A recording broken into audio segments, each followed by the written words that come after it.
Voice of VSM ఛానల్ను ప్రోత్సహిస్తున్న మిత్రులందరికీ కృతజ్ఞతలు. మీరు మా ఛానల్ ఫస్ట్ టైం చూస్తున్నారా? ఇప్పుడే సబ్స్క్రైబ్ బటన్ ప్రెస్ చేసి పక్కనే ఉన్న బెల్ ఐకాన్ క్లిక్ చేయండి. సిద్ధాంతి గారు అప్లోడ్ చేసే ఏ వీడియో మిస్ అవ్వకుండా చూడవచ్చు. మీరు మా ఛానల్లో ఎలాంటి వీడియోస్ చూడాలనుకుంటున్నారో తెలియజేయండి. గురువు గారు మీ సందేహాలకు సమాధానమిస్తారు.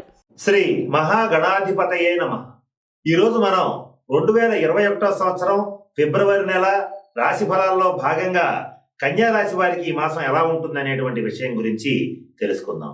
కన్యా రాశి అనగానే పుట్టిన తేదీ, సమయం రీత్యా, జన్మ జాతక రీత్యా ఎవరైతే ఉత్తర నక్షత్రం 2, 3, 4 పాదాల్లో జన్మిస్తారో, అలాగే హస్త నక్షత్రం 1, 2, 3, 4 పాదాల్లో జన్మిస్తారో, అలాగే చిత్తా నక్షత్రం 1, 2 పాదాల్లో జన్మిస్తారో వాళ్ళందరినీ కూడా కన్యా రాశి వారి కింద పరిగణిస్తాం. ఎవరికైతే పుట్టిన తేదీ, సమయం తెలీదో వాళ్ళు వాళ్ళ పేరులో ఉండేటువంటి ప్రథమాక్షరాలు టో, పా, పి, పు, షం, నా, ఠ, పే, పో అనేటువంటి అక్షరాలతో వాళ్ళ పేర్లైతే మొదలైతాయో వాళ్ళందరూ కూడా కన్యా రాశి వాళ్ళ కింద పరిగణించబడతాం. అంటే ఉదాహరణకి పార్వతి, పినాకిని, పూర్ణ, అలాగే పేరయ్య, పోతురాజు ఇటువంటి పేర్లన్నీ కలిగినటువంటి వాళ్ళందరూ కూడా మనం కన్యా రాశి వారి కింద పరిగణించడం అనేటువంటిది జరుగుతుంది. వీరికి ఈ మాసంలో గ్రహగతుల్ని గనక పరిశీలించినట్లయితే పంచమ స్థానంలో 5 గ్రహాలు శని, గురు, రవి, బుధ, శుక్రులు సంచారం చేస్తున్నారు. అలాగే అష్టమ స్థానంలో ఫిబ్రవరి ప్రథమార్థం వరకు కుజుడు, తదుపరి భాగ్యస్థానంలో సంచారం చేయడం అనేటువంటిది జరుగుతుంది. రాహువు భాగ్యస్థానంలో, కేతువు తృతీయ స్థానంలో సంచారం చేయడం అనేటువంటిది ప్రధానమైనటువంటి ఫలితాలను నిర్దేశిస్తున్నాయి. ఈ గ్రహగతులను కనుక పరిశీలించినట్లయితే కన్యా రాశి వాళ్ళకి ఈ మాసం దాదాపు 80 నుంచి 90% అత్యంత శుభ ఫలితాలు సూచించబడుతున్నాయి. అలాగే ఆర్థిక పరమైన అంశాల్లో పట్టిందల్లా బంగారమే అన్నట్టుగా ఉంటుంది. అయితే ఒక 2-3 విషయాల్లో మాత్రం కన్యా రాశి వాళ్ళకి కాస్త ఇబ్బంది కలుగుతుంది. అయితే ఎవరికి బాగుంటుంది, ఎవరికి ఇబ్బంది కలుగుతుంది, ఏ రంగాల్లో ఇబ్బంది కలుగుతుంది అనేటువంటి విషయాల గురించి ఇప్పుడు మనం కూలంకషంగా తెలుసుకుందాం. మొట్టమొదటగా వ్యాపారస్తుల విషయానికి వచ్చేటట్లయితే వ్యాపారంలో రొటేషన్ చాలా బాగుంటుంది. లాభాలు అనేటువంటివి చాలా బాగా వస్తాయి. ఇది చిన్న స్థాయి వ్యాపారస్తుల దగ్గర నుంచి పెద్ద వ్యాపారస్తుల వరకు కూడా ఇలాగే జరుగుతుంది. అంటే రొటేషన్లు బాగుండటం, కొత్త కొత్త వ్యాపారాలు స్టార్ట్ చేయటం, వాళ్ళ వ్యాపారాన్ని విస్తరించుకోవటం, అలాగే గతంలో చేసినటువంటి రుణాలు తీర్చటం, వాళ్ళ వ్యాపార పరంగా 10 అడుగులు ముందుకేయటం అనేటువంటిది ఈ మాసంలో స్పష్టంగా జరుగుతుంది. కేంద్ర రాష్ట్ర ప్రభుత్వ ఉద్యోగుల విషయానికి వచ్చేటట్లయితే పై అధికారుల నుంచి మెప్పుదల, సాటి ఉద్యోగుల సహకారం అనేటువంటిది ఎంతో ఆనందాన్ని కలిగిస్తుంది. నచ్చిన చోటుకి, నచ్చిన సీట్లోకి వెళ్ళేటువంటి పరిస్థితి గోచరిస్తోంది. ఇది కేంద్ర రాష్ట్ర ప్రభుత్వ ఉద్యోగస్తులకి, ప్రైవేట్ ఉద్యోగస్తులకి అందరికీ కూడా అత్యంత అనుకూలమైనటువంటి అంశంగా కన్యా రాశి వాళ్ళకి చెప్పవచ్చు. ఇకపోతే ఈ రాశిలో జన్మించినటువంటి రాజకీయ నాయకులకి ప్రజాకర్షణ, జనాకర్షణ పెరుగుతుంది. మంచి పదవిని పొందగలుగుతారు.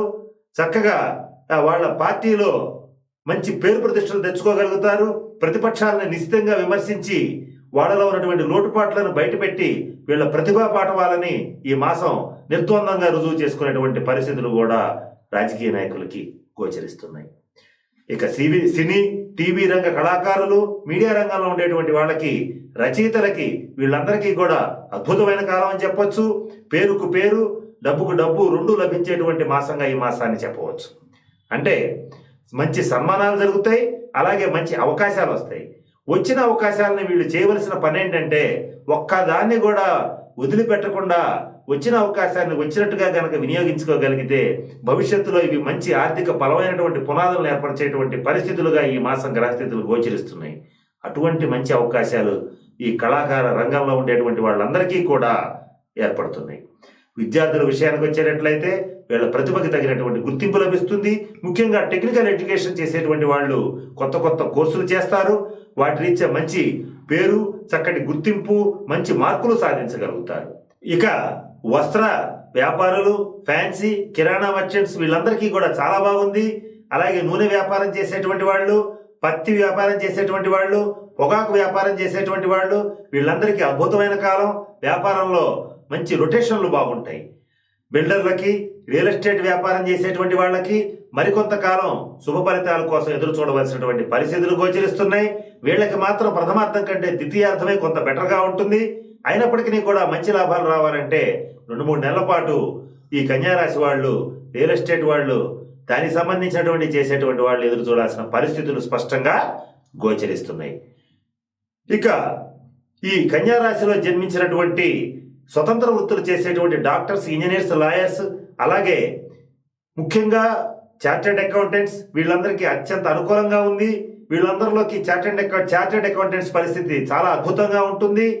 వాళ్ళకి మంచి పేరు, డబ్బు వచ్చేటువంటి పరిస్థితులు కూడా గోచరిస్తున్నాయి. ఈ డాక్టర్స్, ఇంజనీర్స్, లాయర్స్లో కూడా ఇంజనీర్ల పరిస్థితి మరింత మెరుగ్గా ఉండేటువంటి పరిస్థితిగా గోచరిస్తోంది. ఇక సాఫ్ట్వేర్ రంగంలో ఉండేటువంటి ఉద్యోగస్తులందరికీ అత్యంత అనుకూలమైన కాలం.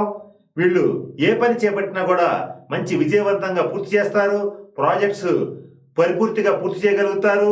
గతంలో పింక్ స్లిప్స్ అందుకున్న వాళ్ళు కూడా ఈ మాసంలో ఉద్యోగాలు మరల పొందటం అనేటువంటిది ఈ మాసంలో జరిగేటువంటి పరిస్థితులుగా గోచరిస్తున్నాయి. ఇక విదేశీ ప్రయాణాలు చేయాలనుకునేటువంటి వాళ్ళకి అత్యంత అనుకూలమైన కాలం. విదేశీ ప్రయాణాలు చేస్తారు. వీసా, గ్రీన్ కార్డు వంటివి అత్యంత అనుకూలంగా తయారవుతాయి. ఫిబ్రవరి ప్రథమార్థం కంటే ద్వితీయార్థంలో ఈ ప్రయత్నాలు మరింత సక్సెస్ఫుల్గా పూర్తి అయ్యేటువంటి పరిస్థితులుగా గోచరిస్తున్నాయి. ఇన్ని రకాల అనుకూలతలు ఉన్నప్పటికీ కాలసర్పదోషం అనేటువంటిది కన్యారాశి వాళ్ళకి పడుతోంది. దీన్ని రాహుకేతువులకు సంబంధించినటువంటి కొన్ని ప్రత్యేక పరిహార క్రియలు కనుక చేసుకునేటట్లయితే వీళ్ళకి చేసేటువంటి పనుల్లో ఆటంకాలు, అలాగే ఆర్థిక పరమైనటువంటి కొన్ని ఆటంకాలు కూడా తొలగిపోయేటువంటి పరిస్థితులు గోచరిస్తున్నాయి. రాహుగ్రహ, కేతుగ్రహ ప్రత్యేక పరిహారాలు చేయండి. ముందు ముఖ్యంగా మీ అంతటి మీరుగా చేసుకోవడానికి ఈ రాహుకాల దీపారాధన చేయండి. అలాగే కేతుగ్రహ అనుగ్రహం కోసం చిత్రగుప్తుడి యొక్క ఆలయాన్ని దర్శించండి. అలాగే కేతుగ్రహ అనుగ్రహం కోసం గణపతిని పూజించండి. ఇలా కేతు యొక్క అనుగ్రహం కోసం ఉలవలు దానం చేయండి. అలాగే ఈ మాసం కన్యారాశి వాళ్ళు మరింత శుభ ఫలితాల కోసం ఆంజనేయ స్వామిని పూజ చేయండి. అంటే ఫిబ్రవరి 14వ తేదీ వరకు కించిత్ అనారోగ్య సమస్యలు, దెబ్బలు తగలటం, రక్త దర్శనం, ఇటువంటి కొన్ని ఇబ్బందులు ఉన్నాయి. కొంచెం టెన్షన్ పడటం, ఘర్షణపూరితమైన వాతావరణాలకి గురవటం, ఇవన్నీ కూడా జరిగేటువంటి పరిస్థితులు ఉన్నాయి. వీటి నుంచి తప్పించుకోవడానికి ఆంజనేయ స్వామి యొక్క ఆరాధన మంగళవారం నాడు చేయండి. మంగళవారం నియమాలు పాటించండి. ఇలా నేను చెప్పినటువంటి పరిహారాలను దృష్టిలో పెట్టుకోండి. జీవిత భాగస్వామితో చక్కటి సఖ్యత ఏర్పడుతుంది. ఈ సఖ్యత అనేటువంటిది విందు వినోద కాలక్షేపాలతో సరదాగా ఉండేటువంటి పరిస్థితులు కూడా ఇంట్లో గోచరిస్తాయి. సంతాన ప్రాప్తి బాగుంది. సంతాన పురోగతి కూడా చాలా బాగుంది. సంతానం విషయంలో మంచి శుభవార్తలు వింటారు. ఆ విన్నటువంటి శుభవార్తల్ని 10 మందికి చెప్పి మరింత ఆనందాన్ని పొందేటువంటి పరిస్థితులు కూడా ఈ మాసంలో గోచరిస్తున్నాయి. గతంలో చేసినటువంటి రుణాలని దాదాపుగా తీర్చివేయగలుగుతారు. ఆ రుణాలు ఎంతకాలం ఇబ్బంది పెట్టినటువంటివి ఈ మాసంలో కొలికి వచ్చేటువంటి పరిస్థితి కూడా గోచరిస్తోంది. కోర్టు తీర్పులు కానీ, మధ్యవర్తి పరిష్కారాలు కానీ ఫిబ్రవరి 14 తర్వాత వచ్చేటట్లయితే మీకు అత్యంత అనుకూలంగా వస్తాయి. ఈ లోపల వచ్చేటట్లయితే మాత్రం కొన్ని ఇబ్బందులు కలుగుతాయి. ఈ లోపల వచ్చే పరిస్థితి ఉండేటట్లయితే కుజగ్రహ పరిహారాలని పాటించండి. కనుక నేను చెప్పినటువంటి అన్ని అంశాలని దృష్టిలో పెట్టుకోండి. ఓవరాల్గా చాలా బాగుంది. కనుక నేను చెప్పిన పరిహారాలను పాటించి మరింత శుభ ఫలితాలు పొందాలని ఆ పరమేశ్వరుని ప్రార్థిస్తున్నాను. స్వస్తి. ఈ వీడియో కానీ మీకు నచ్చినట్లయితే లైక్, కామెంట్, షేర్ చేయండి. మరిన్ని అప్డేట్స్ కోసం సబ్స్క్రైబ్ చేయండి.